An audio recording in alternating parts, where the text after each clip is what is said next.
Hello students, this is साक्षी। पिछली video में हमने सेकंड चैप्टर पढ़ा था। सेकंड चैप्टर था हमारे पास कि क्या हमारे आसपास के पदार्थ शुद्ध हैं।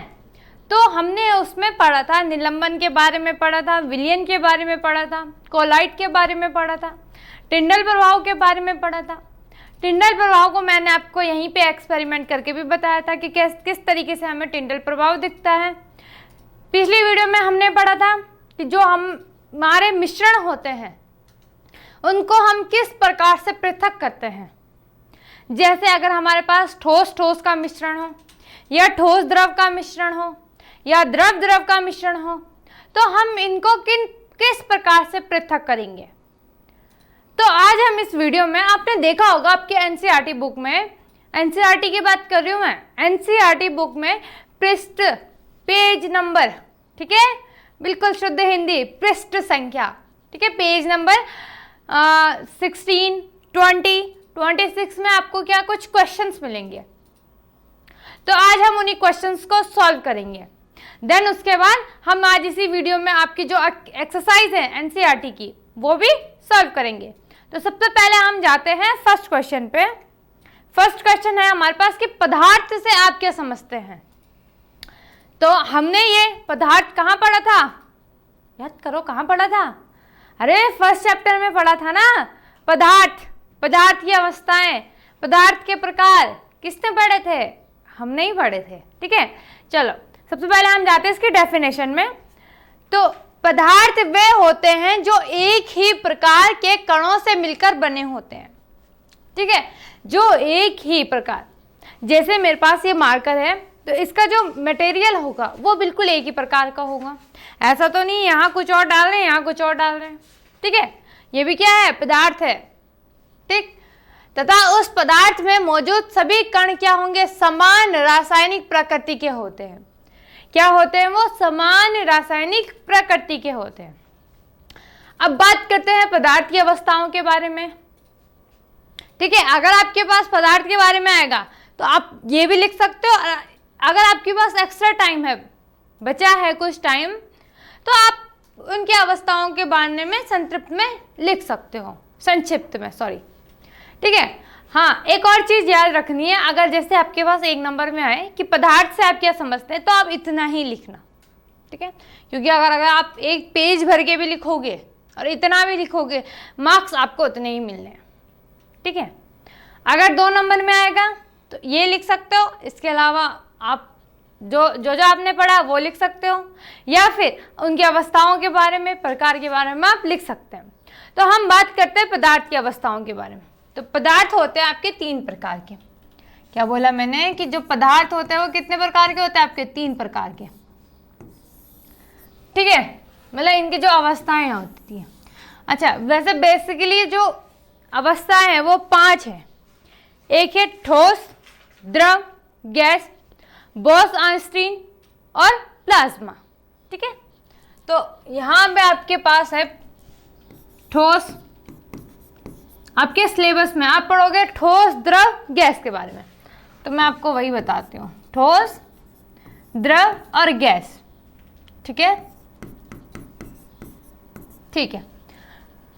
तो ठोस से आपके दिमाग में कैसी कल्पना आ रही है?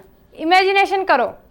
ठोस कठोर ही होता है, ठीक है। द्रव जैसे पानी हो गया, गैस वायु हो गई, इस तरीके से आप समझ सकते हैं, ठीक है। तो पहली बात ठोस। तो ठोस, क्या ये ठोस है? हाँ भाई ये ठोस है, ठीक है। अच्छा, ठोस किसे कहते हैं? ठोस वो होता है, वो पदार्थ है जिसका आकार और आयतन क्या होता है? निश्चित होता है। जैसे मैंने ये पेन अपना लेफ्ट हैंड में रखा, ठीक है। इसी पेन को मैंने टेबल पे रखा, इसी पेन को मैं अमेरिका लेके चली गई सपनों में, ठीक है। तो वहां पे भी इसका वेट और जो आकार और जो आयतन है इसका वो सेम रहेगा। क्लियर हुई बात? ये बोला ना, वो मेरी जवान बोल रही है कि इसका आकाश में भेजो तब देखते हैं कितना होता है, तभी भी इसका उतना ही रहेगा, ठीक है। तो क्या है ये ठोस है। मतलब अगर हम इसको यहाँ रखें, टेबल पे रखें, चेयर पे रखें या कहीं और अपने हाथों में रखें, या इसको अमेरिका पहुंचाएं, अफ्रीका पहुंचाएं, तो इसका जो आकार होगा, जो शेप होगी और जो आयतन होगा वो निश्चित होगा।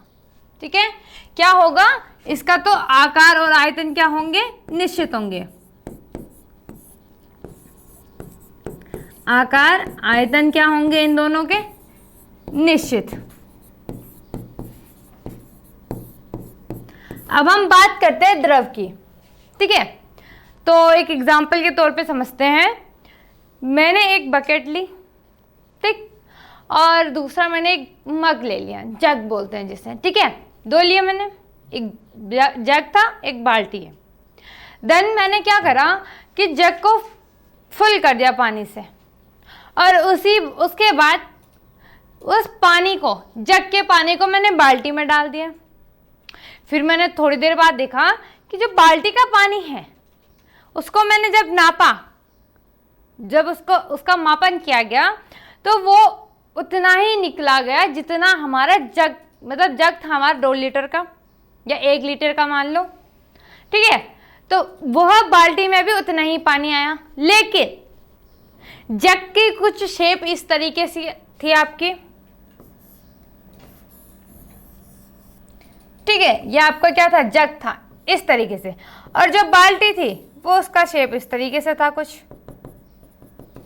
ठीक है, ये बाल्टी की शेप। तो जब मैंने देखा तो इसने तो बिल्कुल, इसका जो आकार है वो बिल्कुल ही परिवर्तित हो गया। इसका मतलब क्या है कि द्रव वह पदार्थ होते हैं जिनका आकार अनिश्चित होता है और आयतन क्या होता है, निश्चित होता है। ठीक है, आयतन क्या होता है इसका, आयतन निश्चित होता है, और जो आकार होता है वो अनिश्चित होता है। क्लियर? ठीक है, अब हम बात करते हैं गैस की। तो गैस को तो हम देख भी नहीं सकते, ठीक है, देख सकते हैं, केवल हम फील कर सकते हैं, महसूस कर सकते हैं गैस को। तो इसका तो ना आकार होता है ना ही आयतन होता है, दोनों ही अनिश्चित होते हैं। आकार और आयतन दोनों ही क्या होते हैं इसके, अनिश्चित। ठीक, क्लियर हुई बात? ये है हमारा क्या, पदार्थ और उसकी अवस्था है। ठीक है, अगर आपके पास केवल 1 नंबर में आएगा तो आप इतना लिख सकते हो। ठीक है, अगर उसके बाद एक्स्ट्रा है तो आप एग्जाम्पल के तौर पे ठोस, द्रव, गैस के एग्जाम्पल के तौर पे इनको समझा सकते हैं। क्लियर हुई बात? आगे देखते हैं नेक्स्ट क्वेश्चन पे। ठीक, नेक्स्ट क्वेश्चन है हमारे पास, समांगी और विषमांगी मिश्रणों में अंतर स्पष्ट करना है हमें। समांग, होमोजीनियस, कुछ दिमाग में आ रहा है? समान, समांग, कुछ लग रहा है कि ये एक दूसरे से रिलेट करते होंगे? बिल्कुल करते हैं भाई, दोनों। समांग मतलब एक जैसा, विषमांग अलग अलग। ठीक है, अब देखते हैं, पढ़ते हैं हम। ठीक, सबसे पहले होमोजीनियस मिक्सचर क्या है, इसका एक समान संगठन है, इसके जो कण होंगे वो बिल्कुल एक समान होगा। जैसे हम एग्जाम्पल के तौर पे समझ सकते हैं कि मैंने एक चीनी ली, ठोस, पानी लिया, द्रव, उसके बाद मैंने उसको क्या कर दिया, दोनों का मिश्रण तैयार कर दिया, घोल बना दिया। कुछ समय बाद देखा मैंने कि मुझे जो ग्लास था उसमें मुझे चीनी नहीं दिखाई दी। एज इट इज मैंने दूसरा ग्लास लिया, पानी लिया, लेकिन मैंने इसमें ठोस चीनी की बजाय मैंने रेत ले ली। अब मैंने उसमें जब रेत को घोला, मैंने देखा कि हमारा जो बालू है, रेत है, वो नीचे तली में हमें क्लियरली दिख रहा है, लेकिन जो पानी है वो क्या है, ऊपर है। विजिबल तो पानी भी हो रहा है, मतलब आप 2 ग्लास लोगे तो दोनों क्या होंगे, आपके पारदर्शी होंगे। ठीक है, लेकिन इस वाले ग्लास में क्या है, आपकी तली में आपको क्लियरली ठोस के कण दिखाई दे रहे होंगे, लेकिन दूसरा जो पहला वाला ग्लास है उसमें आपको ठोस के कण नहीं दिखाई देंगे। तो पहला वाला हो जाएगा हमारा समांगी मिश्रण, दूसरा वाला हो जाएगा विषमांगी मिश्रण। एक समान जिसमें कण होंगे समांग हो जाएगा, और अलग अलग कण विषमांग हो जाएगा। ठीक है, आगे बढ़ते हैं। इसमें विभिन्न अवयवों के बीच क्या होता है, कोई स्पष्ट पृथक्करण जो सीमाएं होती है वो नहीं होती है। ठीक है, मतलब आप उसमें से पता नहीं लगा पाओगे कि क्या इसमें चीनी का कण भी है, या हमने चीनी का एक घोल तैयार किया फिर नमक का एक घोल तैयार किया, तो आप दोनों में अंतर देख के आप अंतर स्पष्ट नहीं कर पाओगे कि कौन सा चीनी का घोल है, कौन सा नमक का घोल है। क्लियर हुई बात? ठीक है, आगे जैसे यहाँ पे जल में चीनी, जल में नमक, या अल्कोहल में जल, कार्बन डाइऑक्साइड में सल्फर, तो आप क्या कर सकते हो, इनको फाइंड आउट नहीं कर पाओगे कि कौन से विलयन में क्या है। ठीक है, इसके अवयवों को आसानी से देखना संभव नहीं है। मैंने बताया ना, जो कि हम क्या कर सकते हैं, जो चीनी है इनके कणों क्या हो जाते हैं, तो घुल जाते हैं, तो हमें स्पष्ट रूप से ये प्रदर्शित नहीं होते। आगे बात करते हैं, इसमें विभिन्न अवयवों के बीच स्पष्ट पृथक्करण सीमाएं होती हैं। उदाहरण के लिए जैसे इसने यहाँ पे चीनी तथा नमक, बालू और नमक, तो ये आपको क्या हो जाएंगे, स्पष्ट रूप से क्या हो जाएंगे, विजिबल हो जाएंगे इनके कण। इसके अवयवों को प्राय देख सकते हैं। मैंने बताया आपको, जो रेत होती है वो क्या हो जाती है, तली में एकत्रित हो जाती है और वो हमें अच्छी तरीके से विजिबल हो जाती है। अब हम बात करते हैं विलयन, निलंबन और कोलाइड। अच्छा, यहाँ पे क्या है, विलयन, निलंबन और कोलाइड एक दूसरे से किस प्रकार संबंधित है, देखते हैं। ठीक है, तो जो आपका विलयन है, अच्छा ये क्या रखा क्वेश्चन में कि विलयन, निलंबन, कोलाइड किस प्रकार से संबंधित है, या आपके पास अंतर में भी आ सकता है कि अंतर स्पष्ट कीजिए, या आपके पास क्वेश्चन क्या आ सकता है कि विलयन के बारे में लिखिए, या विलयन को समझाइए, निलंबन को समझाइए। ठीक है, तो एक क्वेश्चन से आपके 10 क्वेश्चन लगभग तैयार होते ही होते हैं, तो आपको ध्यान से देखना है बिल्कुल। विलयन में क्या है, ये एक समांगी मिश्रण है। ठीक है, और निलंबन एक विषमांगी मिश्रण है।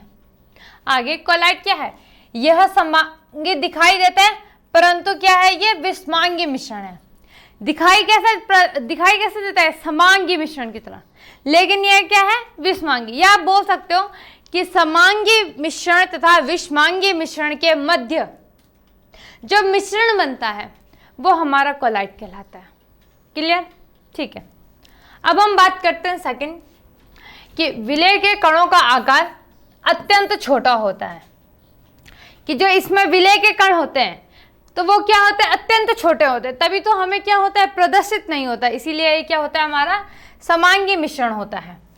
यह व्यास में 1 नैनोमीटर, चलो 1 नैनोमीटर कितना होता है, 10⁻⁹ मीटर, ठीक है, से भी छोटे होते हैं, इसलिए वे आंख से नहीं देखे जा सकते, यहाँ तक कि शक्तिशाली माइक्रोस्कोप द्वारा भी नहीं देखे जा सकते। अगर आप इसके विलयन को अपनी नग्न आंखों से देखोगे तो आपको ये नहीं दिखाई देगा। इसके बावजूद अगर आप माइक्रोस्कोप से देखोगे तभी भी आपको ये क्लियर, स्पष्ट रूप से नहीं दिखाई देगा। क्लियर? ठीक है, यह फिल्टर पेपर से गुजर जाता है। देखो, क्योंकि इसमें क्या होता है, ठोस के कण उपस्थित नहीं होते, इसलिए ये पूरा क्या हो जाता है, फिल्टर पेपर से गुजर जाता है। आगे विलय के कणों, ठीक, यहाँ पे ये कणों नहीं है, आपका कणों है। ठीक है, आप एक बार से इसको चेक कर लेना।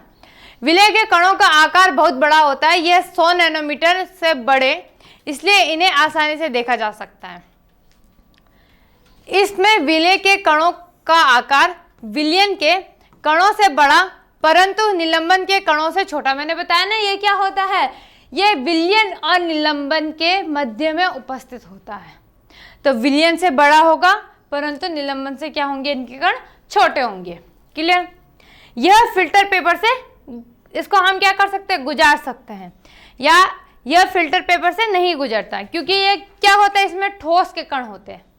ठीक है, एक और चीज थी इसमें कि इसके कणों को माइक्रोस्कोप में, जो आपका माइक्रोस्कोप होता है उससे भी नहीं देखा जा सकता, परंतु इनके इलेक्ट्रॉनों को माइक्रोस्कोप से देख सकते हैं। आप स्क्रीनशॉट ले सकते हो इसका। ठीक है, अगर आपके पास विलयन के बारे में आए तो आप ये सब लिख सकते हो। उनके गुणधर्म लिख सकते हो। अगर आपके पास निलंबन के बारे में आए तो ये सब लिख सकते हो। कोलाइट के बारे में आए तो लिख सकते हैं आप, ठीक है। अंतर स्पष्ट करने के लिए आए फिर भी आप लिख सकते हैं, ठीक है। यह स्थायी होते हैं, ठीक, याद रखना है। जो विलयन होता है क्या होता है, वो स्थायी होता है तथा इसके विलय पृथक नहीं होते हैं। छानन विधि द्वारा विलय के कणों को पृथक नहीं किया जा सकता, ठीक है। अगर आप छन्नी से भी आप क्या कर सकते हो, इनको पृथक नहीं कर सकते। जो चाय छन्नी वाली आपकी छन्नी होती है, जैसे उसमें हमारे पास एक विलयन है चाय, तो उसमें आपको कुछ ठोस के कण प्रदर्शित होंगे, जैसे चाय पत्ती हो गई आपकी, इलायची हो गया, इस तरीके से कुछ ठोस के कण उपस्थित होते हैं। तो उसमें भी आपको क्या होगा, उसमें जो आपकी चाय है वो आपका कप में आ जाएगा और जो ठोस के कण हैं वो क्या हो जाएंगे, वहीं पे एकत्रित हो जाएंगे आपकी छन्नी के ऊपर। क्लियर। लेकिन जो हमारा विलयन है ये क्या होता है, ये विलयन आपका स्थायी होता है। इसे हम क्या कर सकते हैं, छानन विधि द्वारा भी पृथक नहीं कर सकते हैं। इसमें प्रकाश का प्रकीर्णन नहीं होता है, यह टिंडल प्रभाव उत्पन्न नहीं करता है, यह अस्थायी होता है तथा इसके कण कुछ समय बाद तली पर जमा हो जाते हैं, ठीक है। जैसे हमने क्या किसको देखा था, बालू को देखा था, वो तली में एकत्रित हो जाते हैं। छानन विधि द्वारा इनके कणों को हम क्या कर सकते हैं, पृथक कर सकते हैं। इसमें प्रकाश का प्रकीर्णन होता है परंतु टिंडल प्रभाव नहीं दर्शाता है। यह स्थायी विलयन है जिसमें विलय पृथक नहीं होते हैं, इसलिए छानन विधि द्वारा विलय के कणों को हम क्या कर सकते हैं, पृथक कर सकते हैं, ठीक है। मोस्ट इंपॉर्टेंट है ये कि इसमें प्रकाश का प्रकीर्णन होता है, इसीलिए ये क्या करता है, टिंडल प्रभाव उत्पन्न करता है। टिंडल प्रभाव से आप भली भांति परिचित होंगे। अगर आप परिचित नहीं है तो आप पिछली वीडियो को देख सकते हो, उसमें मैंने बिल्कुल एक्सपेरिमेंट द्वारा आपको टिंडल प्रभाव समझा रखा है, ठीक है। तो टिंडल प्रभाव हमारा क्या होता है कि आपने जनरली देखा होगा कि कुछ कण क्या होते हैं, आपने चलो वो सब छोड़ते हैं हम, ये एक एक्सपेरिमेंट आप अपने घर में भी देख सकते हो। इसको एक्सपेरिमेंट द्वारा आप टिंडल प्रभाव देख सकते हैं, ठीक है। कैसे कि अगर आपकी जो खिड़की है वो पूरब दिशा में होगी या किसी भी दिशा में होगी, वहां से प्रकाश आ रहा होगा, प्रकाश की किरणें क्या हो रही होंगी, आपके घर में आ रही होंगी विंडो द्वारा, खिड़की द्वारा। तो अगर आप सुबह सुबह देखोगे तो उसमें आपको कुछ धूल मिट्टी के कण दिखाई देंगे, ठीक है। कुछ इस तरीके से आपको यहाँ पे होंगे और यहाँ पे आपको क्या होंगे, कुछ कण दिखाई दे होंगे। लेकिन जब आप कण को इस तरीके से पकड़ने की कोशिश करते हो तो आपके हाथ में कुछ नहीं आता है, ठीक है। तो आप देख सकते हैं, आगे बढ़ते हैं। संतृप्त विलयन बनाने के लिए 36 ग्राम सोडियम क्लोराइड को 100 ग्राम जल में 293 केल्विन पर घोला जाता है। इस तापमान पर इसकी सांद्रता प्राप्त करें, ठीक है। हमने सांद्रता के बारे में पढ़ा है, विलयन की सांद्रता के। तो अब हम इस न्यूमेरिकल को सॉल्व करेंगे। सबसे पहले लिखने का तरीका क्या होना चाहिए आपका, ठीक है। यहाँ पे आपका आएगा, क्या लिखेंगे हम, संतृप्त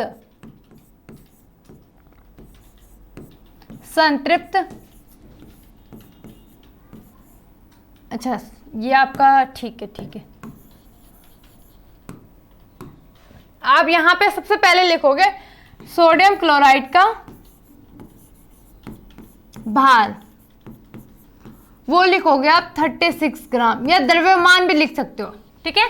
या तो आप क्या लिख सकते हो, भार लिख सकते हो या द्रव्यमान लिख सकते हो। दूसरी चीज आप लिखोगे यहाँ पे जल का भार, तो हो जाएगा आपका 100 ग्राम, ठीक। अब बात करते हैं विलयन की, विलयन का भार, तो वो होता है विलेय प्लस विलायक, विलेय प्लस विलायक का भार, ठीक है। तो ये हो जाएगा आपका, विलेय का भार कितना है, ये विलेय है आपका 36 ग्राम और विलायक का जल का कितना है 100 ग्राम, तो ये हो जाएगा आपका 136 ग्राम। अब हम बात करते हैं फॉर्मूले की। तो विलयन की सांद्रता का फॉर्मूला होता है आपके पास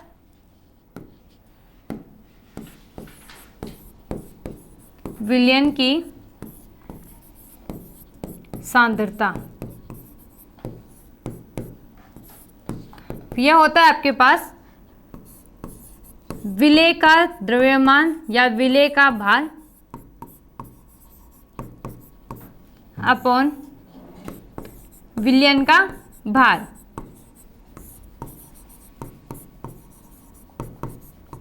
इंटू 100। ठीक है, सॉल्व कर लीजिए। 36/136 इंटू 100। ठीक, तो ये आपका आंसर आएगा।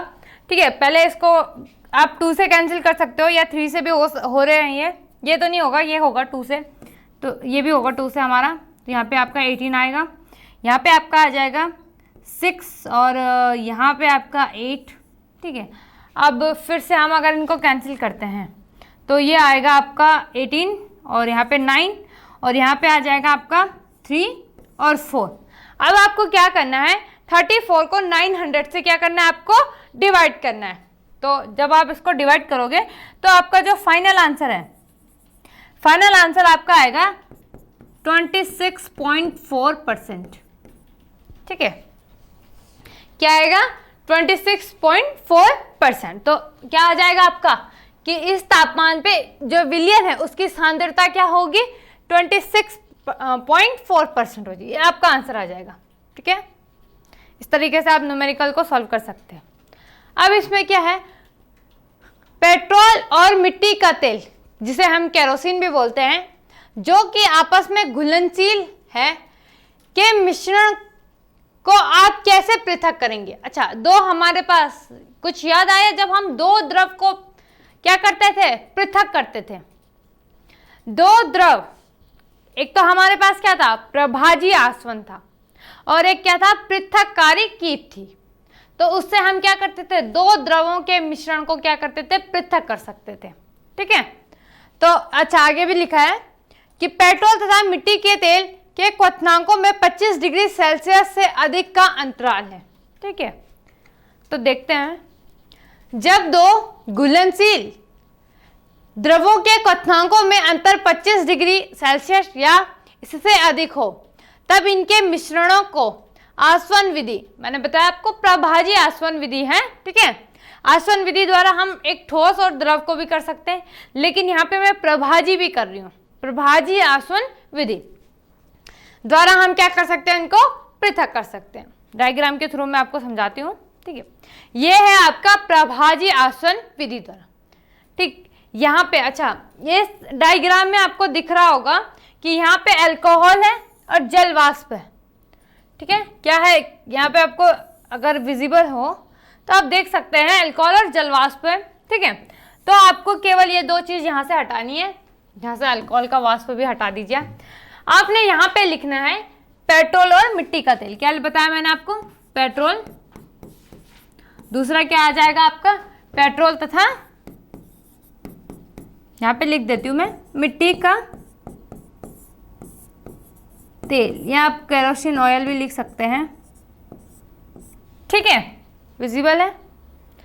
ठीक, यहाँ पे भी आपका क्या होगा, अच्छा अब हम देखते हैं यहाँ पे कि जब हमने पेट्रोल और मिट्टी का तेल को इनका मिश्रण तैयार किया, मिश्रण तैयार करने के बाद हमने आसवन फ्लास्क में डाला।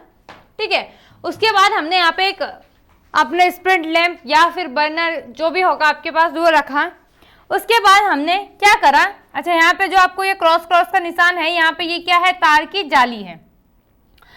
उसके बाद हमने इस मिश्रण को हीट किया। हीट करने के बाद यहाँ से क्या होने लग जाएंगे, ये वाष्पीकृत होने लग जाएंगे।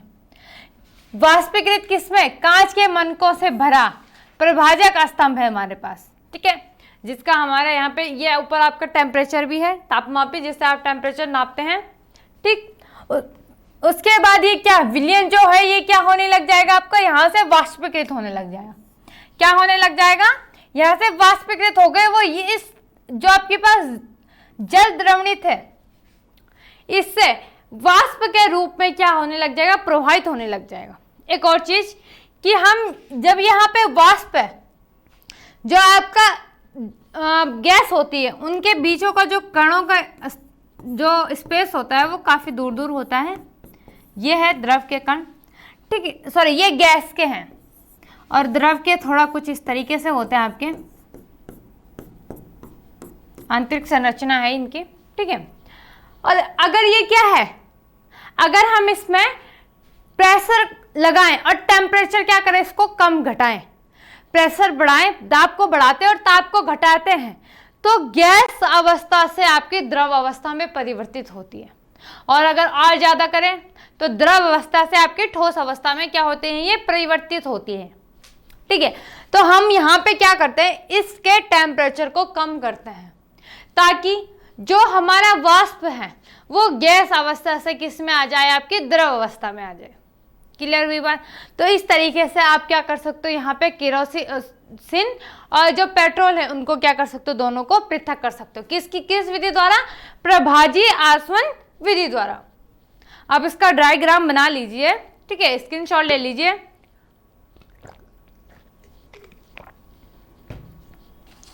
ले लिया होगा आपने। आगे देखते हैं कार्यविधि क्या है इसकी, कि मिश्रण क्या था हमारे पास, पेट्रोल था, दूसरा क्या था, मिट्टी का तेल था। एक आसवन फ्लास्क में लिए, इसमें हमने क्या लगाया, थर्मामीटर लगाया था। उपकरण को दिए गए चित्र के अनुसार व्यवस्थित करना है, ठीक है। यह आपने छोड़ देना है यहाँ इतना, ये सब ये वाली लाइन आप छोड़ दीजिए। अब मिश्रण को धीरे धीरे गर्म करना है हमने, तथा सावधानी पूर्वक थर्मामीटर का अवकलन करें। पेट्रोल क्या होने लग जाएगा, आपका वाष्पीकृत होने लग जाएगा, संगणक द्वारा संगणित होकर बाहर निकल आता है, इसे बर्तन में एकत्रित कर लिया जाता है। आसवन फ्लास्क में मिट्टी का तेल शेष रह जाता है। सावधानी क्या है इसमें, कि पेट्रोल अति ज्वलनशील पदार्थ है आपका, ठीक है। यहाँ पे ये मिसप्रिंट हो रखा है, इसको ध्यान ना दें, जिसमें आसानी से आग लग जाती है।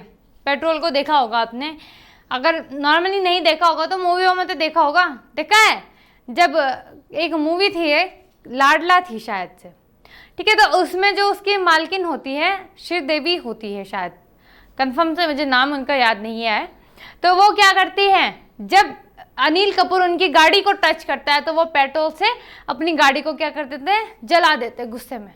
तो आपको ऐसे काम नहीं करने हैं, ठीक है। तो ये क्या है, जो पेट्रोल है ये क्या है, अति ज्वलनशील है, तो ये जल्दी से क्या पकड़ लेता है, आग पकड़ लेता है। वैसे केरोसिन भी क्या कर लेता है, आग पकड़ता है, लेकिन उसके मुकाबले में पेट्रोल जो है अधिक क्या है, ज्वलनशील है, ठीक है। तो यहाँ पे आपका अल्कोहल वाष्पीकृत क्या होगा हमारा, यहाँ पे पेट्रोल वाष्पीकृत होता है और जो केरोसिन है वो यहाँ पे बच जाता है। क्लियर हुई बात, ठीक है। आगे देखते हैं। अब हमारे पास है पृथक करने की सामान्य विधियां के नाम दे, ठीक है। अगर हम दही से मक्खन को पृथक करें, या समुद्री जल से नमक को पृथक करें, या नमक से कपूर को पृथक करें, ठीक है। तो अगर आपको कहीं पे भी कपूर दिख रहा होगा तो आपको एक चीज याद रखनी है, उसमें आपको याद रखना है कि जो कपूर है वो क्या करता है, ऊर्ध्वपातित होता है। तो जहां जहां पे भी आपके पास कपूर आएगा तो वहां पे क्या होगी, ऊर्ध्वपातन की क्रिया होगी, ठीक है। तो अगर हम दही से मक्खन को पृथक करते हैं तो आपके पास ये क्या हो जाएगा, अपकेंद्रण हो जाएगा, ठीक है। समुद्री जल से नमक, तो हम वाष्पीकरण करते हैं। नमक से कपूर के लिए ऊर्ध्वपातन। तो ये हमारे पास 1 नंबर या 2 नंबर में आएगा, तो इतना ही लिखना है, एक्स्ट्रा कुछ नहीं लिखना है, ठीक है। आगे देखते हैं। क्रिस्टलीकरण विधि से किस प्रकार मिश्रणों को पृथक किया जा सकता है। किस प्रकार के मिश्रण क्या थे, 3 प्रकार के मिश्रण है हमारे पास, एक ठोस, दूसरा ठोस द्रव, और तीसरा हमारे पास जो होता था वो द्रव होता था, ठीक है।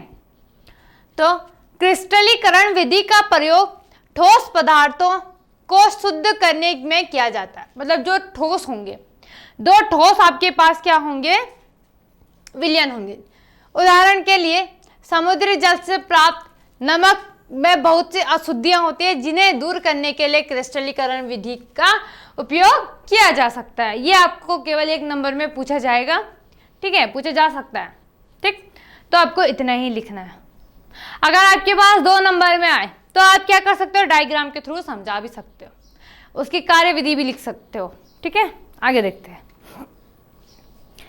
निम्न को रासायनिक परिवर्तन और भौतिक परिवर्तन में क्या करना है, आपने पृथक्कृत या वर्गीकृत करना है, ठीक है, क्या क्या आपके पास, पेड़ों को काटना, मक्खन का एक बर्तन में पिघलना, अलमारी में जंग लगना, जल का उबलकर वाष्प बनना, विद्युत तरंग का जल में प्रभावित होना, तथा जो आपके पास हाइड्रोजन और ऑक्सीजन गैसों का विघटित होना, जल में साधारण नमक का घुलना, फलों से सलाद तथा क्या बनाना। अच्छा, यहाँ पे ये थोड़ा सा मिसप्रिंट हो रखा है कि फलों से सलाद बनाना, ये तथा नहीं आएगा यहाँ पे, ठीक है। अच्छा, लास्ट वन आए लकड़ी और कागज का जलना।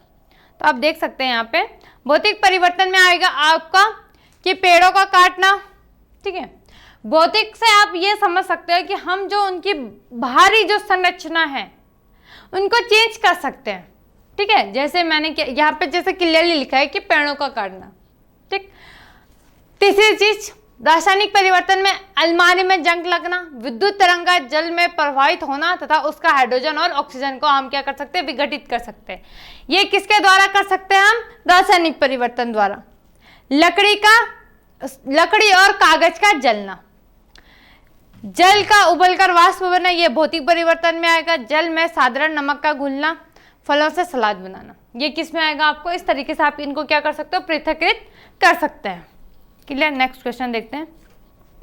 अपने आसपास की चीजों को शुद्ध पदार्थों या मिश्रणों से अलग करने का प्रयत्न करना है, ठीक है। तो शुद्ध पदार्थ आपको पता है कि जैसे तांबा, सोना, नमक, चीनी, डिस्टिलेट वाटर है आपके पास, आश्रित जल होगा, चांदी हो गया, लोहा हो गया, अल्कोहल आदि, ठीक है। तो ये क्या है आपके पास, कुछ आपके पास आपने देखा होगा एनसीईआरटी के बुक में, आप देखोगे कि आपके पास क्वेश्चन आया होगा, ठीक है। क्वेश्चन में आपको उसने एग्जाम्पल दिए होंगे, ये होंगे आपके एनसीईआरटी में, ठीक है। या फिर आप इनको क्या कर सकते हो, आपके ये जो नॉर्मल जनरली जो आपके आसपास की जो वस्तुएं होती हैं उसके द्वारा भी आप एग्जाम्पल के थ्रू समझा सकते हैं। मिश्रण में क्या क्या आएगा, नल का जल, दूध, वायु, स्टील, नमक का घोल, मिट्टी का तेल, आइसक्रीम हो गई, सोने से बने आभूषण हो गए आपका, पीतल, कांसा इत्यादि, ये सब आपके क्या है, मिश्रण है। क्लियर हुई बात। आगे देखते हैं। निम्नलिखित को पृथक करने के लिए आप किन किन विधियों द्वारा अपनाएंगे। सोडियम क्लोराइड को जल के विलयन से पृथक करने में। अच्छा, सोडियम क्लोराइड क्या है, एक ठोस है और जल क्या है, एक द्रव है।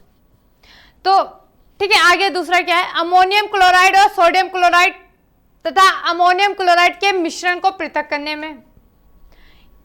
धातु के छोटे टुकड़ों को कार के इंजन ऑयल से पृथक करने में। दही से मक्खन निकालने में, आपके अंजीकरण ये हमने भी पढ़ा है। जल से तेल निकालने में। चाय से चाय की पत्तियों को पृथक करने में। बालू से लोहे की पिनों को पृथक करने में। भूसे से गेहूं के दानों को पृथक करने में। पानी में तैरते हुए महीन जो आपके पास मिट्टी के कण हैं पानी से अलग करने में। पुष्प की पंखुड़ियों के निचोड़ में विभिन्न रंजकों को पृथक करने में। तो आइए देखते हैं हम, ठीक है। सबसे फर्स्ट वाला है, फर्स्ट क्या था आपके पास, सोडियम क्लोराइड को जल के विलयन से पृथक करने में। तो हम ये विधि वाष्पन द्वारा इसको क्या करेंगे, हम यहाँ पे जो आपके पास सोडियम क्लोराइड है इसके कणों को हम क्या कर सकते हैं, पृथक कर सकते हैं। दूसरी चीज अमोनियम क्लोराइड और सोडियम क्लोराइड, इसको हम ऊर्ध्वपातन, क्योंकि जो आपका अमोनियम क्लोराइड है ये क्या हो जाता है, ऊर्ध्वपातित हो जाता है, इसीलिए हम यहाँ पे क्या करते हैं, ऊर्ध्वपातन विधि का उपयोग करते हैं। धातु के छोटे टुकड़ों को कार के इंजन ऑयल से पृथक करने में, ठीक है। तो आपका तो इसको हम या जो छानन विधि होगी या निस्पंदन होगी आपके, उसके द्वारा हम क्या कर सकते हैं, पृथक कर सकते हैं। तीसरा दही से ढक्कन, वही आपके अंदीकरण हो गया। जल से तेल निकालने में, तो हम जल से तेल निकालने में करेंगे पृथक्करण कीप के द्वारा, क्योंकि जो जल है और तेल है ये क्या है आपका, दो द्रवों का मिश्रण है। तो इसको हम किस तरीके से करेंगे, किस विधि द्वारा करेंगे, पृथक्करण कीप के द्वारा। क्लियर हुई बात।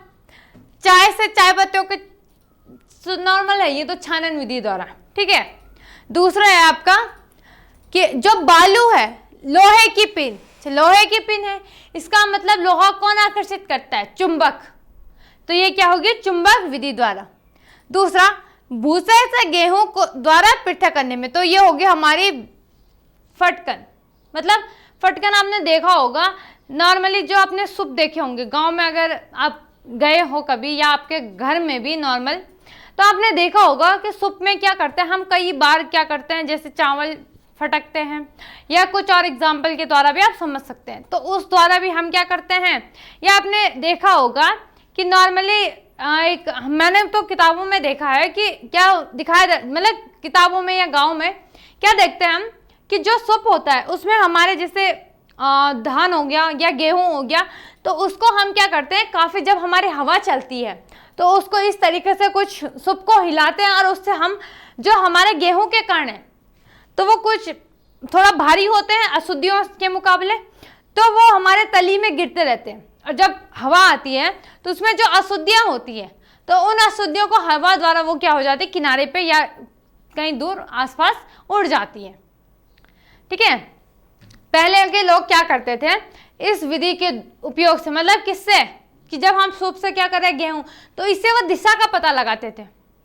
ठीक है, आगे देखते हैं। पानी में तैरते हुए महीन मिट्टी के कण को पानी से अलग करने के लिए हम किस विधि द्वारा क्या करेंगे, जो आपका भारण हो गया या फिटकरी का उपयोग करके। ठीक है, पुष्प की पंखुड़ियों के निचोड़ के संबंध में विभिन्न रंजकों, ठीक है, रंजक आपके पास कहीं पे भी आएगा तो आपको केवल क्रोमेटोग्राफी याद रखनी है, वर्ण लेखन की विधि। क्लियर हुई बात, आगे देखते हैं। तो इन विधियों द्वारा आप क्या कर सकते हो कि जो आपके ठोस द्रव या ठोस हो गया या द्रव हो गया या ठोस द्रव हो गया, इन मिश्रणों को पृथक कर सकते हैं। ठीक है, आगे नेक्स्ट क्वेश्चन क्या है, चाय तैयार करने के लिए आप किन किन चरणों का प्रयोग करेंगे, विलयन, विलायक, विलय, घुलना, घुलनशील, घुले, फिल्ट्रेट या अवशेष शब्दों का प्रयोग करें। ठीक है, किस तरीके से, तो देखें, सर्वप्रथम हम एक पात्र में 1 कप पानी में विलायक के रूप में लीजिए, इसमें चीनी डालनी है इसमें, और ये एक विलेय पदार्थ है आपको जल तथा चीनी का विलयन प्राप्त होगा, क्योंकि चीनी जल में क्या है, घुलनशील है। अब इसमें 1 या आधा चम्मच चाय की पत्ती डालनी है आपने। जल में एक अघुलनशील विलेय है, क्या, कौन सी, चाय पत्ती जो है वो क्या है, जल में अघुलनशील है, तथा इसे उबालना है। इसके बाद हमने क्या करना है, 1 कप दूध डालना है, लगभग 5 मिनट तक इसको उबालना है। देन एक छन्नी से क्या करना है, इसे छानना है। उसके बाद जो हमारे ठोस के कण होंगे वो छन्नी के ऊपर आ जाएंगे, और जो अवशेष जल होगा या द्रव होगा वो आपका चाय में कप में आ जाता है। ठीक है, तो आज आप घर जाओगे, घर में ही रहोगे मतलब, ठीक है, तो सबसे पहले तब बोलोगे अरे आज तो हमें मैम ने चाय बनानी सिखाई है, बिल्कुल किसके, वैज्ञानिक तौर पे। ठीक है, तो घर में क्या बोलोगे कि सबसे पहले क्या करनी है, आपने एक फ्राई पैन रखना है, उसमें जो आपका चीनी है वो क्या है, जल के साथ घुलनशील है अथवा वो विलेय हो गया। ठीक है, नेक्स्ट पॉइंट क्या हो जाएगा कि देन हमने क्या डालनी है, उसमें चाय पत्ती डालनी है। चाय पत्ती पानी के साथ अघुलनशील है, अतः ये अविलेय है। क्लियर हुई बात। उसके बाद हमने क्या करा, उसमें दूध डाला, 5 मिनट तक उसको उबाला, देन हमारी क्या बन गई, चाय बन गई। उसके बाद हमने चाय छन्नी से क्या करा, उसको छाना, तो हमारा जो अशुद्ध ठोस पदार्थ था वो मतलब जो चाय पत्ती थी, ठीक है, वो नॉर्मली क्या आ गई, आपकी जो छन्नी के ऊपर की जो वो ऊपर है उसके ऊपर वो एकत्रित हो गया, और जो आपकी चाय है वो बिल्कुल बन गई शुद्ध प्योर रूप में, बिल्कुल द्रव रूप में आपकी तैयार हो गई। क्लियर हुई बात। तो इस तरीके से आप अपने घर में भी क्या कर सकते हैं, बना सकते हैं चाय को। ठीक है, चलो आगे देखते हैं। प्रज्ञा ने 3 अलग अलग पदार्थों की घुलनशीलता को विभिन्न तापमान पर जांचा, नीचे दिए गए आंकड़ों को प्राप्त किया और प्राप्त हुए परिणामों में 100 ग्राम जल में विलेय पदार्थ की मात्रा जो संतृप्त विलयन बनाने हेतु क्या था आपका, पर्याप्त, तो निम्नलिखित तालिका में दर्शाया गया है। ठीक है, यह हमें तालिका आपके एनसीईआरटी में आपको मिल जाएगी। ठीक है, तो विलेय के पदार्थ क्या क्या है, इसमें पोटेशियम नाइट्रेट है, सोडियम क्लोराइड है, पोटेशियम क्लोराइड है आपके पास, और तीसरा क्या है, लास्ट वन, अमोनियम क्लोराइड। ठीक है, तापमान क्या है केल्विन में, ये 283, 293, 313, 333, ठीक है, 353। फर्स्ट क्वेश्चन क्या है, 50 ग्राम जल में 313 केल्विन पर पोटेशियम नाइट्रेट के संतृप्त विलयन को प्राप्त करने हेतु कितने ग्राम पोटेशियम नाइट्रेट की आवश्यकता होगी। प्रज्ञा 353 केल्विन पर पोटेशियम क्लोराइड को एक संतृप्त विलयन तैयार करती है। विलयन को कमरे के तापमान पर ठंडा होने के लिए छोड़ देते हैं। जब विलयन ठंडा होगा वो अवलोकित करेगी, स्पष्ट करना है हमने। ठीक है, नेक्स्ट क्वेश्चन देखते हैं। 293 केल्विन पर प्रत्येक लवण की घुलनशीलता का परिकलन करना है। इस तापमान पर कौन सा लवण सबसे अधिक घुलनशील होगा। तापमान में परिवर्तन से लवण की घुलनशीलता पर क्या प्रभाव पड़ेंगे। तो सबसे पहले हम जाते हैं ए क्वेश्चन में। ए क्या है हमारे पास, 50 ग्राम जल में 313 केल्विन पोटेशियम नाइट्रेट के संतृप्त विलयन को प्राप्त करने हेतु कितने ग्राम पोटेशियम नाइट्रेट की आवश्यकता होगी। ठीक है, क्या है यहाँ पे कि जो आपके पास 50 ग्राम आपको क्या दे रखा है, इसने जल दे रखा है। ठीक है, दूसरी चीज 313 केल्विन, जो आपके पास केल्विन, इसको आप डिग्री सेल्सियस में चेंज करोगे, अगर करोगे तो हम -273 से क्या करते हैं, माइनस करते हैं यहाँ पे। ठीक है, तीसरी चीज क्या बोला क्या उसने कि पोटेशियम नाइट्रेट के संतृप्त विलयन जो है उसको प्राप्त करने हेतु हम कितना यहाँ पे ग्राम पोटेशियम नाइट्रेट की हमको क्या होगी, आवश्यकता होगी। ठीक है, सबसे पहले हम यहाँ पे देखते हैं कि 50 ग्राम, अच्छा इसने 313 केल्विन, ठीक है, तो 313 केल्विन में आपके पास पोटेशियम कितना है यहाँ पे, यह है 62 ग्राम, ये भी मिल गया है हमें। ठीक है, अब हमें इसमें क्या फाइंड करना है आपको, चलो पहले हम इसको देख लेते हैं नेक्स्ट पेज में। ठीक है, फर्स्ट वाले को हम कर रहे हैं, ए वाले को।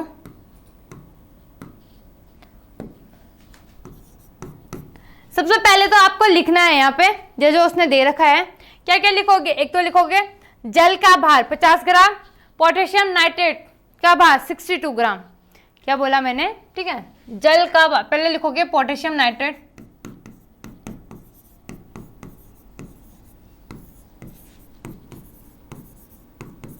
पोटेशियम नाइट्रेट का भार कितना दे रखा, 62 ग्राम। जल का भार कितना दे रखा आपके पास, 50 ग्राम। ठीक है, तीसरी चीज और क्या दे रखी है आपको, और क्या दे रखा आपको, 313 केल्विन की हमें यहाँ पे क्या है, जरूरत नहीं है, तो हम इसको वो करते हैं। चलो इसके लिए अब आपके पास एक फॉर्मूला होता है कि विलय का भार अपॉन विलयन का भार इंटू 100। ठीक है, तो आप यहाँ पे सीधा फॉर्मूला लगा सकते हो, तो ये आ जाएगा आपका 62 ठीक अपॉन 100 ग्राम इंटू 50। तो यहाँ पे 0 से 0 कैंसिल हो गया, 5 से 10 2 31, तो आंसर आ जाएगा आपका 31। ठीक है, क्लियरली 31 क्या आ जाएगा आपका, ग्राम। तो अगर आप लिखोगे तो किस तरीके से लिखोगे, आंसर बता रही हूं मैं आपको, 50 ग्राम जल में 313 केल्विन पर पोटेशियम नाइट्रेट के संतृप्त विलयन को प्राप्त करने के लिए, ठीक है, प्राप्त करने के लिए क्या बोला मैंने, 31 ग्राम 31 ग्राम पोटेशियम नाइट्रेट की आवश्यकता होगी। क्लियर। ठीक है, नेक्स्ट क्वेश्चन था हमारे पास कि पोटेशियम क्लोराइड के संतृप्त घोल, आंसर की ये क्वेश्चन ये है हमारे पास। ठीक है, कि प्रज्ञा 353 केल्विन पर पोटेशियम क्लोराइड का एक संतृप्त विलयन तैयार कर रही है। ठीक है, विलयन को हम क्या कर रहे हैं, जो हमारा नॉर्मल टेम्परेचर होता है रूम का, उसमें ठंडा होने के लिए छोड़ देते हैं, तब वो विलयन ठंडा होगा, तब क्या अवलोकित करना है हमने। ठीक है, तो पोटेशियम क्लोराइड के संतृप्त विलयन जो घोल है को जब हम ठंडा करते हैं तब क्या होता है कि ठोस पोटेशियम क्लोराइड अर्थात पोटेशियम क्लोराइड के क्रिस्टल, जो आपके पास पोटेशियम क्लोराइड है उसका जो क्रिस्टल है विलयन से पृथक हो गए, क्योंकि ठंडा करने पर घुलनशीलता क्या हो जाती है, घट जाती है।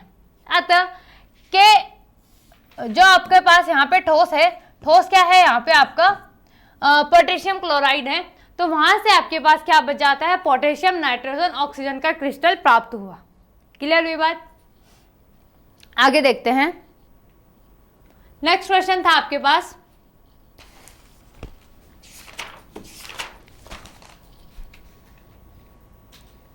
सी वाला, ठीक है, कि 293 केल्विन पर प्रत्येक लवण की घुलनशीलता का हमने क्या करना था, यहाँ पे आपको परिकलन करना था। ठीक है, इस तापमान पर कौन सा लवण सबसे अधिक घुलनशील होगा? देखते हैं। 293 केल्विन पर प्रत्येक लवण की घुलनशीलता इस प्रकार होगी आपके वहां पे। तो यहाँ पे आप कौन सा लवण सबसे ज्यादा घुलनशील होगा? ठीक है, तो आपका क्या हो जाएगा यहाँ पे, अमोनियम क्लोराइड। ठीक है, आगे देखते हैं। ताप में वृद्धि होने पर किसी लवण की घुलनशीलता बढ़ती है। क्या हो जाता है, जब हमारा ताप बढ़ता है तो घुलनशीलता भी क्या हो जाती है, बढ़ जाती है। और अगर ताप में कमी होती है तो घुलनशीलता भी क्या हो जाती है, कम हो जाती है। अर्थात कि टेम्परेचर और घुलनशीलता क्या होती है, एक दूसरे के अनुक्रमानुपाती होती है। क्लियर? क्वेश्चन क्या था, तापमान के परिवर्तन में लवण की घुलनशीलता का क्या प्रभाव पड़ेगा? क्या प्रभाव पड़ेगा? अगर तापमान बढ़ा घुलनशीलता भी बढ़ेगी, तापमान घटा तो आपकी घुलनशीलता भी क्या हो जाएगी, घट जाएगी। अब हम बात करते हैं, निम्न के उदाहरण सहित व्याख्या करनी है। संतृप्त विलयन है, शुद्ध पदार्थ, कोलाइड हम पढ़ चुके हैं, निलंबन भी हम क्या पढ़ चुके हैं। ठीक है, तो सबसे पहले बात करते हैं संतृप्त विलयन की, सैचुरेटेड सॉल्यूशन, कि जब किसी दिए गए ताप पर किसी विलेय की और अधिक मात्रा उस विलायक में नहीं घुल सकती। क्या बोला कि कोई ताप टेम्परेचर पर, किसी टेम्परेचर पर किसी विलेय की या उससे अधिक मात्रा उस विलायक में नहीं घुल सकती, तो उस विलयन को हम क्या कहते हैं, संतृप्त विलयन कहते हैं। क्लियर हुई बात? शुद्ध पदार्थ क्या होगा? शुद्ध पदार्थ वह पदार्थ है जो एक ही प्रकार के कणों से मिलकर बना होता है, उसमें मौजूद सभी कण समान रासायनिक प्रकृति के होते हैं। जैसे हमारा सोना हो गया, चांदी हो गया, ये क्या हो जाएंगे, आपके शुद्ध पदार्थ हो जाएंगे। बात करते हैं कोलाइड की, तो कोलाइड विलयन क्या है, विलयन और निलंबन के मध्य के जो स्थान होता है या जो आपका क्या होता है, मिश्रण होता है, उसको हम क्या बोलते हैं, कोलाइड बोलते हैं। कोलाइड विलयन वे हैं जिनमें विलेय के कणों का आकार विलयन से बड़े किंतु निलंबन से क्या होते हैं, छोटे होते हैं। तो मतलब एक कहाँ कितने इनकी जो डिस्टेंस होगी वो क्या होगी, 1 नैनोमीटर से 100 नैनोमीटर तक। ठीक है, इनके विलेय का कणों को खुली आंखों से हम नहीं देख सकते हैं, नेक्ड आई, तथा ये क्या होते हैं, अस्थायी होते हैं। कोलाइड में टिंडल प्रवाह उत्पन्न होता है, ये प्रकाश का क्या करते हैं, प्रकीर्णन करते हैं। जैसे रक्त हो गया, दूध हो गया, फेस क्रीम, मक्खन इत्यादि, ये इसके उदाहरण हो जाएंगे। निलंबन एक विषमांगी मिश्रण है, इसमें विलेय पदार्थ के कण घुलते नहीं है, बल्कि ये क्या हो जाते हैं, तली में बैठ जाते हैं। ये निलंबित कणों को हम आंखों से देख सकते हैं। मिश्रण को कुछ देर तक बिना हिलाए छोड़ दे तो ठोस के कण क्या हो जाते हैं, नीचे बैठ जाते हैं। जैसे कीचड़ का पानी हो गया, रेत का पानी, चौक पाउडर तथा पानी क्या हो जाएगा आपका, पानी में चूना पत्थर, ये इसके क्या हो जाएंगे, आपके एग्जाम्पल हो जाएंगे। अब हम बात करते हैं, निम्नलिखित में से प्रत्येक को समांगी तथा विषमांगी मिश्रणों से वर्गीकृत करें। क्या क्या इसमें, सोडा जल है, लकड़ी है, बर्फ है, वायु है, मिट्टी, सिरका और छनी हुई चाय। तो समांगी मिश्रण में क्या आ जाएगा आपका, बर्फ आ जाएगी क्योंकि ये एक समान मिश्रण द्वारा प्राप्त है, वायु, सिरका और छनी हुई चाय और सोडा जल। विषमांगी में क्या आ जाएगा आपको, लकड़ी और मिट्टी। आगे देखते हैं, आप किस प्रकार पुष्टि करेंगे कि दिया हुआ रंगहीन द्रव क्या है, शुद्ध जल है। अगर हमारे पास कोई रंगहीन द्रव दे रखा है तो हम किस प्रकार से पुष्टि करेंगे। ठीक है, तो यदि वायुमंडलीय दबाव पर दिया हुआ रंगहीन द्रव 100 डिग्री सेल्सियस पर उबलता है तो हम कह सकते हैं कि दिया हुआ रंगहीन जल क्या है, जो द्रव है वो शुद्ध द्रव है, क्योंकि 100 डिग्री सेल्सियस में जो पानी है वो अपनी अवस्था को क्या करता है, परिवर्तित करता है। क्योंकि क्या है यहाँ पे कि शुद्ध ठोस पदार्थ के क्वथनांक या गलनांक निश्चित होते हैं। मतलब ये 100 डिग्री सेल्सियस में क्या होगा, ये अगर द्रव रूप में है तो अगर हम इसको 100 डिग्री सेल्सियस दें ताप, तो ये क्या हो जाएगा, गैस रूप में परिवर्तित हो जाएगा। क्लियर हुई बात? आगे देखते हैं। निम्नलिखित में से कौन सा शुद्ध पदार्थ है आपका, बर्फ हो गया, हाइड्रोक्लोरिक अम्ल, ईंट, दूध, कैल्शियम ऑक्साइड, लकड़ी, लोहा, पारा और दूसरा आपका वायु। सो शुद्ध पदार्थ क्या क्या है, एक तो आपकी बर्फ हो गई, वायु, हाइड्रोक्लोरिक अम्ल, कैल्शियम ऑक्साइड, पारा। अच्छा, हाइड्रोक्लोरिक अम्ल का सूत्र जो होता है वो HCl होता है, कैल्शियम ऑक्साइड का CaO होता है। ठीक है, आपको याद होना चाहिए। तो अशुद्ध पदार्थ क्या क्या बचेंगे इसमें, देखो एक लकड़ी बच रही है, दूसरा वायु बच रही है, ठीक है, ईंट बच रही है, और बाकी जो आपका दूध है ये भी क्या है, अशुद्ध पदार्थ में आएगा। क्लियर हुई बात? आगे देखते हैं। निम्नलिखित मिश्रणों में से विलयन की पहचान करना कि हमारे पास कौन सा विलयन है। ठीक है, जैसे मिट्टी हो गया, समुद्री जल, वायु, कोयला, सोडा जल। तो जो हमारे पास मिश्रण है वो एक तो क्या हो जाएगा, समुद्री जल। किस किस का मिश्रण होता है, ये NaCl और जल का मिश्रण होता है, सोडा जल, ये भी क्या हो जाएंगे, आपके मिश्रण हो जाएंगे। आगे, निम्नलिखित में से कौन सा टिंडल प्रभाव को प्रदर्शित नहीं करेगा, नमक का घोल हो गया, दूध हो गया, कॉपर सल्फेट का विलयन हो गया, तीसरा आपके पास स्टार्च विलयन हो गया।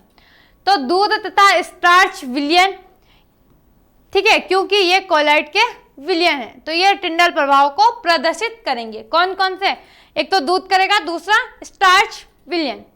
क्यों करेंगे, क्योंकि ये कोलाइड के विलयन है। ठीक है, आगे, निम्नलिखित में से तत्व यौगिक मिश्रण को वर्गीकृत करना है। इसमें कुछ ज्यादा टफ नहीं है, केवल आपको पता होने चाहिए उनके गुण धर्मों के बारे में कि तत्व क्या होते हैं, यौगिक क्या होते हैं, मिश्रण क्या होते हैं। तत्व क्या हो गया, जैसे आपका चांदी, टिन हो गई, ठीक है, सिलिकॉन हो गया, ठीक, और यौगिक की बात, सोडियम भी आपका क्या है, तत्व है। ठीक है, यौगिक की बात करें, यौगिक आपका मीथेन हो गया, कैल्शियम कार्बोनेट हो गया, ठीक है, मिश्रण हमारा चीनी का घोल हो गया, ठीक है, वायु भी मिश्रण है, रक्त भी क्या है आपके। आगे ये इस तरीके से देखो, सोडियम, चांदी, tin, silicon, calcium carbonate, methane, साबुन, कार्बन डाइऑक्साइड, मिश्रण चीनी का घोल, मिट्टी, वायु, कोयला, रक्त, ये आपका मिश्रण हो जाएगा। ठीक है, निम्नलिखित में से कौन कौन से परिवर्तन रासायनिक है। क्या क्वेश्चन पूछ रहा है वो कि यहाँ इनमें से कि कौन कौन से कण आपके क्या हो जाएंगे, रासायनिक है। जैसे पौधों की वृद्धि है, लोहे में जंग लगना, ठीक है, तो लोहे में जंग लगना आपका क्या है, रासायनिक परिवर्तन है। लोहे का चूर्ण तथा बालू का मिलना, खाना पकाना, भोजन का पाचन, मोमबत्ती का जलना, जल से बर्फ बनना। तो आप देख सकते हैं रासायनिक परिवर्तन क्या क्या है, एक तो आपके पौधों में वृद्धि है, दूसरा लोहे में जंग लगना है, ठीक है, तीसरा खाना पकाना है, ठीक, और जो आपका ये है भोजन का पाचन, ये भी रासायनिक है, और मोमबत्ती का जलना। तो ये 5 आपके क्या हो जाएंगे, रासायनिक परिवर्तन हो जाएंगे। तो इस वीडियो में इतना ही रखते हैं, क्योंकि हमारे सारे क्वेश्चन सॉल्व हो चुके हैं बड़ी मस्त तरीके से। ठीक है, अब मिलते हैं नेक्स्ट चैप्टर के साथ।